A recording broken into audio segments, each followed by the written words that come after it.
Ay,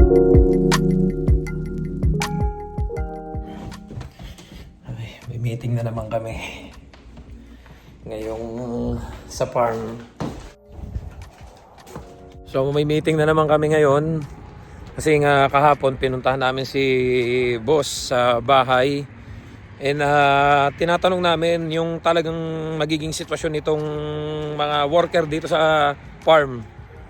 So ngayon sabihan mo yung mga tao at magme-meeting tayo.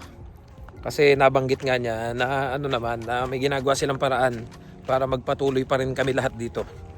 So malaking posibilidad na ikip pa rin nila tong yung farm. So para wala daw aalis at kami magpatuloy pa rin na mayroong trabaho. Ang ganda ng panahon pero malamig. Nausok yung bibig ko. Lamig. Tapos nagyayelo yung tubig-tubig dito sa sa putik. Grabe. So magpapaano lang daw siya ngayon, pizza lunch. Kumain na naman ako kaninang alas 10. So maganda naman yung naging resulta ng pag-uusap namin kahapon. Sabi nga niya, if ever na magkagipitan, kailanganin niyo ng LMIA, mag-i-issue pa rin naman daw siya. Kasi nga 'di ba, yun yung pinoproblema namin nung nakaraan. Kaya parang gusto naming i-secure yung status namin. Kasi nga marami ang nagsasabi, tanyo guys, sikat ang araw. Pero nagyayelo yung yung mga putik nagyayelo na. Ganun yung pakiramdam. Hindi pa ako nakapag-medyas. So sabi nga namin, sir, kasi ganito, naka-apply na kami ng permanent resident namin. Yun nga lang, antay pa kami ng final decision. And then yung aming bridging open work permit, inaantay pa din namin yung approval. So sabi naman ng mga consultant na nakausap namin, daw yun, sure daw na approve yun. Kasi nga nakaprocess na yung aming permanent residency. Yun nga lang, mahirap maging kampante. So ang gusto namin is assurance na no matter what happen, may issuean pa rin kami ng LMIA ni boss. Kaya nga nung minsan, di ba, ang plano namin, magtitingin-tingin kami sa ibang farm, sa ibang malilipatan, para kung magkagipitan, may sasalo sa amin na mag-offer ng LMIA. Yun nga, nung pagpunta namin kahapon kay boss, sabi naman niya, you have nothing to worry. Man, mag-offer pa rin daw siya ng LMIA sa amin, mag-i-issue daw siya ng LMIA. So, safe pa rin daw yung status namin. Kaya, ayun, magme-meeting kami ngayon. Ito na yung mga kasama kong worker. Dito na. Ay, lamig. Nausok yung bibig ko.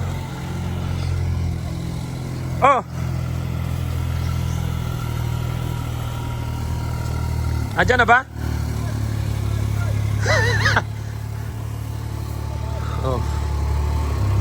Ito nga pala yung tangke nung gatasan namin. Ang laki, di ba? Kasi ito yung milk replacer para doon sa mga sa mga calf doon sa maliliit na baka. Ito yung pinakamatanda na naming worker dito, Charlie. Yan. Brad, ito nga pala si Herbert, ang pinakamabait naming yan ang master namin dito Brad, kita mo namang love na love kita Ano yan? Si Brad na lang ang dahilan kaya bukas ang Delikado yan. Wala dito si Brad. Nagsisigurado lang tayo, Brad, na Siyempre tayo hindi pa permanente dito Kung basta gusto lang natin kasiguraduhan. Lamig, Brad. Grabe. Nadyan na ba? Ay. Ayan si Johans. Ayun na si Johans, naglalakad na Saan ta? Hindi mo na kailangan yan, Brad. Ganda-ganda ng sitwasyon mo dito lamig. Grabe. Dito muna tayo. Wala pa din naman sila, boss. Nakatsinelas pa naman ako. Nakalimutan ko mag-medyas kasi maliligo pa din naman ako Di pa ako naliligo. Ayan nakalinis na. Alam nyo bang ang ganda nitong farm namin to? Napakalinis. Compare do sa iba kong mga napuntahan na hindi ganito, hindi siya rotary. Yung kanila na pinuntahan namin yung iba naka-vertical. Talagang bago pa lang din kasi ito Ilang taon pa lang din to nung ginawa. So ayan. Wala pang baka kasi nga ano, kalilinis lang. George! Hi! So tapos na sila mag-milking. Mamaya uli sila babalik 2:00. Ako naman walang pasok. So kahit pa paano, nakahinga-hinga kami ng maluwag nung sinabing ganun na mag-o-offer pa rin ng LMIA sa amin. Kaya alam niyo yun. Kasi yun lang naman ang gusto naming malaman assurance lang na kahit pa sabihing naka-apply na kami ng PR. Ang gusto kasi namin talaga is i-secure yung status namin while waiting.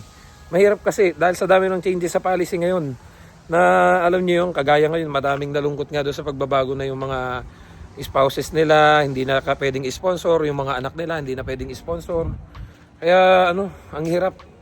Baka mamaya mabibigla kami kahit na naka-apply na kami ng PR, biglang may mga pagbabago pa. Ito yung meeting room. May rep. Mga cabinet, may microwave. Hiring sila Ate Kay yan. Ha? Hiring sila Ate Kay. Hindi pa yung hiring ni Ate Kay na yun Part-time. Oo, part-time, full-time yun. Kaya nga gusto ko din sumama doon sa yun. Oo, gusto ko sumama doon sa yun. Paano sasama ka doon? Mag-orientation ka ba yan? Wala kang gagawin, makikinig ka lang. Kaya gusto ko sumama doon So, ito yung meeting room namin. Inaantay lang namin yung pizza at kami magkakainan at magkakaalaman na kung anong mapag-uusapan. So, yun nga yung napag-usapan. Grabe, ang lamig Nagdoble na ako. Actually, napag-usapan na namin yung kagabi nung pumunta kami sa bahay ni boss. At nakipaglinawan kami sa kanya. And then sabi niya, sige Perds, mag-meeting tayo bukas. Kaya nag-set kami ng meeting ngayon at sama-sama na lahat para lahat ay malinawan. Kasi ang nakikita ko nga, yung ibang workers ay medyo nagwo-worry na, nag-aalala na sila sa sitwasyon nila dito.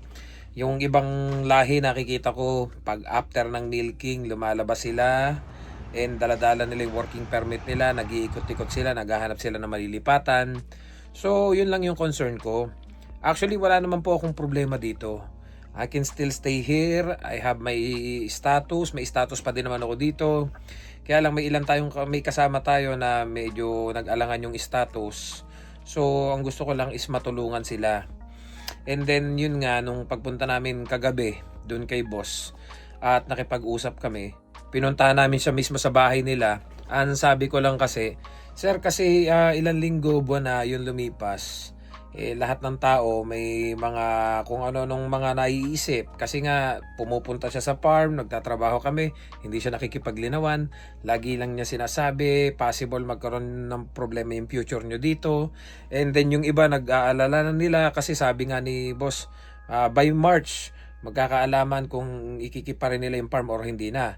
So alam niyo yung ang isip ng bawat isa, anong mangyayari sa atin after March? Maghahanap na ba tayo ng malilipatan or baka bibiglayin tayo, wala na tayong trabaho? So lahat ay hindi na kampante. Kaya naisipan kong puntahan siya ng personal do sa bahay niya at nakipaglinawan ako dahil nga di ba nabanggit ko nga sa inyo nitong mga nakaraan na may mga job offer kaming natanggap. Actually mas maganda. May dairy farm din kaming nakuha, mas mataas yung rate. Pre-accommodation, willing na i-accept na kami on the spot, mag-i-start na kagad. Kaya lang, alam niyo po kasi yung may utang na loob tayo na hindi ko din naman basta iwanan to si boss dahil nung mga panahong kinailangan ko siya, nadyan siya nung mga panahong tayo nag-iisip ng maghahanap na malilipatan. And at the same time, napakalaking tulong na rin itong farm na to sa akin dahil napakaraming na-improve sa sarili ko dito.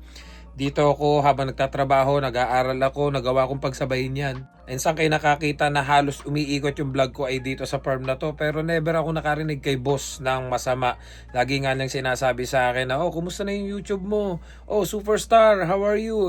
Binibiro ko niyan. Tapos kumakaway pa yan sa vlog ko pag sa nakikita ko niya nagbibideo.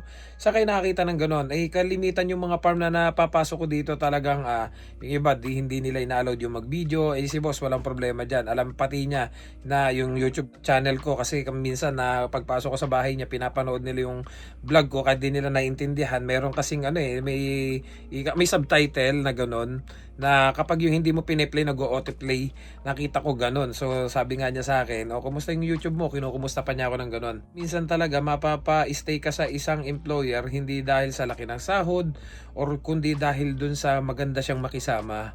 Pero kung tutuusin talaga yung offer sa amin doon na ang hirap na pakawalan, mas mataas yung sahod, mas mahaba yung oras, libre yung bahay. Pero sabi ko nga, hindi ko naman basta-basta na lang pwedeng balewalain to si boss dahil malaki din yung naitulong niya sa akin nung mga panahong kinailangan ko siya. Kasi meron din po akong prinsipyo na yung taong nakatulong sa akin nung mga panahong walang-wala ako at nahihirapan ako, hindi ko naman yan basta-basta iiwanan sa ere. Siyempre, sa mga panahong ganito na may pinagdadaan ng hindi maganda tong company namin, alangan naman basta pabayaan ko si boss at tanggapin ko yung offer doon, layasan ko to. So sino magmi-milking dito? So mawawalan sila basta-basta ng tao ng mamumblema sila dito kung sino magbi-milking. So wala naman basta-basta silang makukuha na papalit sa amin dahil sa sitwasyon na ganito na yun nga, hindi na nung mga panahong nung mga nakaraan na hindi namin nakaklaro kung mag-o-offer pa ng LMIA. Pero kanina nga ang napag-usapan, sabi nga ni boss, so ganun pala yung gusto nyo mangyari, yung ika ngay assurance lang. Sabi ko, sir, wala naman kaming problema. Dahil ako naman po ay may status pa rin. At still waiting pa rin ako doon sa final decision ng aking permanent residence application. And yung aking open work permit is na ngayon, kumbaga kabuuan na. Inaantay ko na lang yung result. Sabi ko nga kay boss, nagwo-worry ako hindi para sa sarili ko kundi para doon sa mga kasama ko. Kasi alam niyo yung iniisip nila paano kapag March na. Kung halimbawa bigla sila nawalan ng trabaho, saka pa lang ba sila maghahanap? Di mababakante sila, wala silang income, kinakailangan nila maghanap ng lilipatan na bahay, ng trabaho. So syempre, paano yung mga panggastos nila? Kaya sabi nila, habang may trabaho pa daw ngayon dito, baka naghahanap-hanap na sila at kung makakita sila ng malilipatan, i-grab na nila para hindi sila mabakante. Kaya nga nung nakipaglinawan ako kay boss, hindi mangyayari yan dahil na kahit na anong mangyari, ilalaban naman daw nila tong farm dahil may mga plano na silang ginawa para daw kahit papano hindi mawala yung farm sa kanila na 60 years na nilang pinaghirapan. And sabi niya sa worst case scenario, hindi din naman kayo basta-basta mawawala dito. Na-explain na nila sa amin. Kaya you have nothing to worry about that. Maayos na yung pagkakausap namin kanina. And then yun nga, sabi nga niya, if ever talaga na kailanganin nyo ng LMIA, willing pa din naman daw silang mag-issue. Kaya this is a good news guys na magtutuloy-tuloy pa rin kami dito sa farm. And yun nga, sabi ko nga, still waiting pa rin kami. Dito na lang kami mag-aantay. Kasi ayoko na din nung ililipat pa. Kasi alam niyo yung lilipat pa ako ng ibang trabaho. Igagrab ko yung ibang opportunities na darating. And then what? Pag halimbawa at nagkaroon na ng result yung ating application, so baka alisan ko lang din. So nakakapanghinayang lang din naman. Kasi ang plano ko din kasi talaga kung aalis lang din naman ako dito sa farm na to, yung talagang upgrade na. Pero kung aalis ako dito sa farm na to at ako ililipat ay sa dairy farm pa din at paulit-ulit na lang yung nangyayari, walang improvement, walang progress, parang hindi na din parang sa akin parang gusto ko naman something new. Yung ika nga yung mag-improve yung salary natin, mag-improve yung sarili natin, may bago tayong matututunan. Kaya nagpapasalamat talaga ako kay Lord dahil sunod-sunod na naman yung blessing na dumarating. Hindi kasi ako nakapokus doon sa mga pagsubok na dumarating Lagi ako nakatutok doon sa mga blessing na binibigay niya kahit pa maliliit na bagay yan. Ang blessing is still a blessing pa rin. Can you imagine? Ang dami dyan ng mga nawawalan ng trabaho pero kami dito kahit na medyo nagkakaproblema na ito pa rin. Tuloy-tuloy pa rin yung trabaho namin. At saka yun nga, may application naman tayong inaantay. So kahit papano, feeling ko blessed pa rin naman tayo kumpara dun sa mga kababayan natin na talagang ako nai-stress sa kanila kasi ang dami nagme-message sa akin na nagpapahanap ng malilipatan. Kung pwede ko lang po kayo talagang i-repair dun sa mga kaya lang hinahanap kasi yung iba dito may experience dun sa ganung klaseng trabaho na papasukin nila. Kasi yung iba ang gusto food counter, baka daw pwede silang mag-ship sa farm, pero tinatry ko naman po yung best ko na baka pwedeng ma-repair ko kayo sa kanila kahit na iba yung experience ninyo at iba yung trabahong gusto nyong pasukin. So yun lang guys, in-update ko lang kayo sa sitwasyon namin dito kasi marami ang nakaabang, marami yung nakatutok sa magiging sitwasyon namin dito. Kung kami daw ba'y lilipat na, maghahanap na kami ng ibang trabaho. So ayun, napakagandang balita nito para sa amin dito na magpapatuloy pa rin yung trabaho namin. Ilalaban daw nila to, pipilitin nilang hindi mawala sa akin nila yung farm at saka yun nga, hindi na tayo maglilipat. Kasi sa totoo lang, sa trabaho, hindi ako, yung maghanap ako ng ibang trabaho, hindi ako na doon sa gamit, ang dami ko ng gamit. Sabi ko, kung aalis ako dito, sana yung talagang paglipat ko, talagang doon na. Hindi yung palipat-lipat na naman, doon ako na Pero yung trabaho naman, sa totoo lang, hindi ako masyado ng problema ng lilipatan. May mga naka-offer naman. At maraming salamat doon sa mga nag-o-offer. At saka, yun nga, yung nakausap naming employer, dito lang sa malapit lang, na willing na i-accept kami anytime. At saka sabi nga niya ay willing daw siyang i-accept kami para habang nag-aantay kami dun sa aming application is may trabaho pa rin kami. At saka yun nga, kung halimbawa kung ano daw mangyari, mag-i-issue din yung ng LMIA sa amin yung dairy farm na sana ay lilipatan namin, which is yun nga, dahil naging maayos na yung pag-uusap namin dito kay boss, hindi na kami lilipat kasi nga sabi nga ni boss mag-i-issue pa din naman daw siya ng LMIA just in case, kasi yun lang assurance talaga. Nasabi nga namin, what if magkagipitan dahil sa pabago-bagong policy, kung pati yung application namin ay nagka-problema, so ma-out of status na kami. Sagot niya, hindi kayo ma-out of status. Kung halimbawa dumating sa worst case scenario, i-apply ko pa rin kayo ng LMIA. So dun pa lang nasagot na yung matagal nang naglalaro sa isipan namin ng mga tanong. Kasi yun lang gusto lang namin is assurance. So yun lang, nakakahinayang lang yung offer doon sa kabila kasi medyo mataas nga yung salary at saka libre yung bahay. Pero ganun talaga kasi yung loyalty ko is na dito kay boss.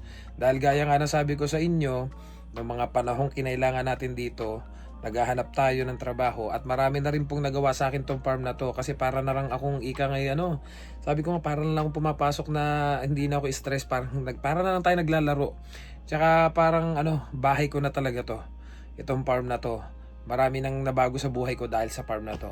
So see you guys sa next vlog. Don't forget to subscribe, like, and share this video para kahit paano may idea kayo sa buhay namin dito sa Canada. I love you all. See you sa next vlog. Bye bye.